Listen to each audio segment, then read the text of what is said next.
6 weeks was supposed to be the end of it. That was the deal. Thomas Miller had understood it clearly the night Evelyn Croft had slid the folder across her glass desk. 6 weeks. Merger closes. Arrangement ends.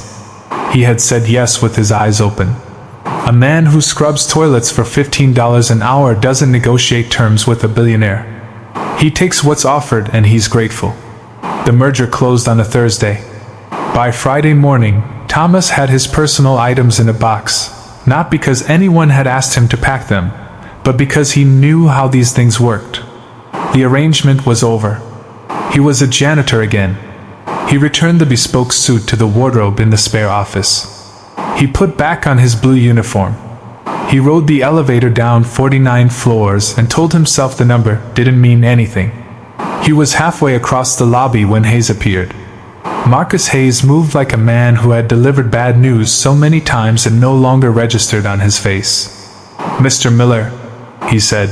Thomas looked at the revolving doors, at the street beyond them.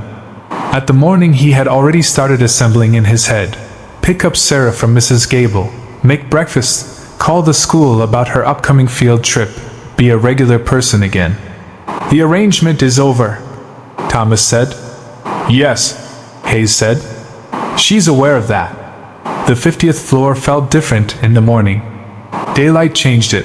The city outside the windows was bright and moving, the kind of view that cost millions and looked it.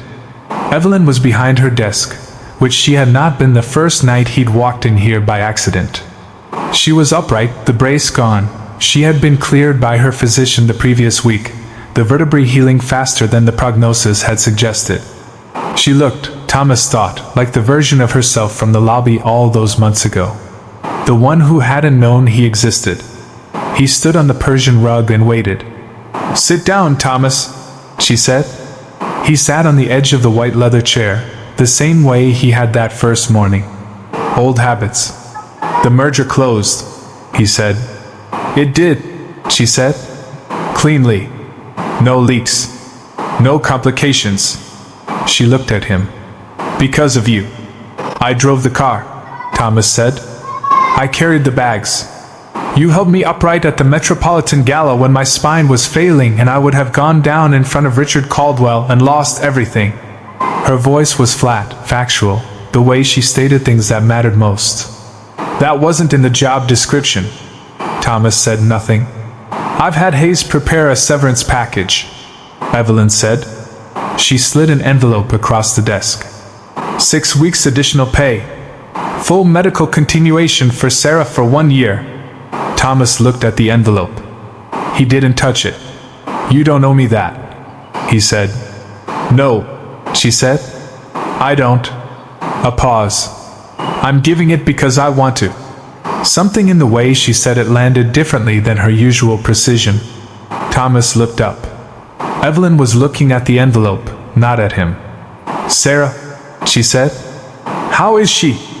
"Good," Thomas said slowly. "The specialist said the new medication is working. She hasn't needed the emergency inhaler in 3 weeks." Evelyn nodded. A small nod, almost private. "Good," she said quietly. Like it mattered to her. Like it had been on her mind. Thomas picked up the envelope. He made it to the elevator before the doors opened and Hayes stepped out, slightly breathless for a man who was never breathless. "One more thing," Hayes said. He held out a business card, not Evelyn's standard card, but a plain one, handwritten on the back. Her personal number. "Not the office line," she said. Hayes paused, consulting some internal script. "She said you would probably not call it. She said to give it to you anyway." Thomas looked at the card. "She said that?" he said. "Verbatim," Hayes said. He straightened his jacket. "Good luck, Mr. Miller." The elevator closed. Thomas did not call the number. Not that week. Not the week after. He went back to his blue uniform and his mop cart and the familiar rhythm of the building's lower floors. The 50th floor was outside his route. He didn't go near it. He told himself this was appropriate. He told himself the line between their worlds had always been clear and now it was simply visible again. He told himself a lot of things in the elevator on the way up to floors that were not the 50th. On the third week, Sarah found the business card. She was 9 years old and constitutionally incapable of leaving unexamined things unexamined. She held it up at the kitchen table with the expression of a detective who had located critical evidence. "Who's he?" she asked.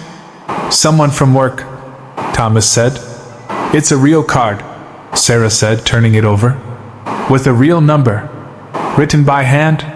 She looked at him with the particular clear-eyed assessment of a child who had been raised by an honest man and therefore recognized evasion on sight. "Dad?" "Yeah."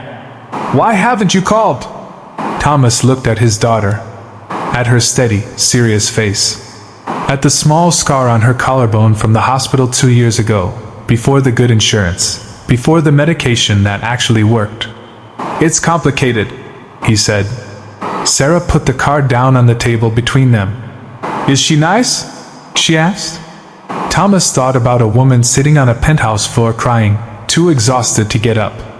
A woman who had looked at a crayon drawing of a stick figure man and a little girl with a green balloon and asked, very quietly, if the insurance was covering the treatments. A woman who had told him to take Sunday off and take his daughter to the park. "Yeah," he said. "She's nice." "Then it's not that complicated," Sarah said. She pushed the card toward him and went back to her homework. He called on a Thursday evening. It rang twice. "I wasn't sure you would," Evelyn said. No greeting. She had known it was him. "My daughter found the card," Thomas said. A pause. Then, and this was the thing that undid him, the thing he hadn't expected, she laughed. A real laugh. Not the controlled, measured sound she made in boardrooms. A genuine, unguarded laugh that sounded like it surprised her as much as it surprised him. "How old is she again?" Evelyn asked. 9, Thomas said. "Going on 50. She sounds terrifying," Evelyn said. "She's the best person I know," Thomas said. A silence. The warm kind. "There's a restaurant," Evelyn said. "Small place. Not the kind I usually go to.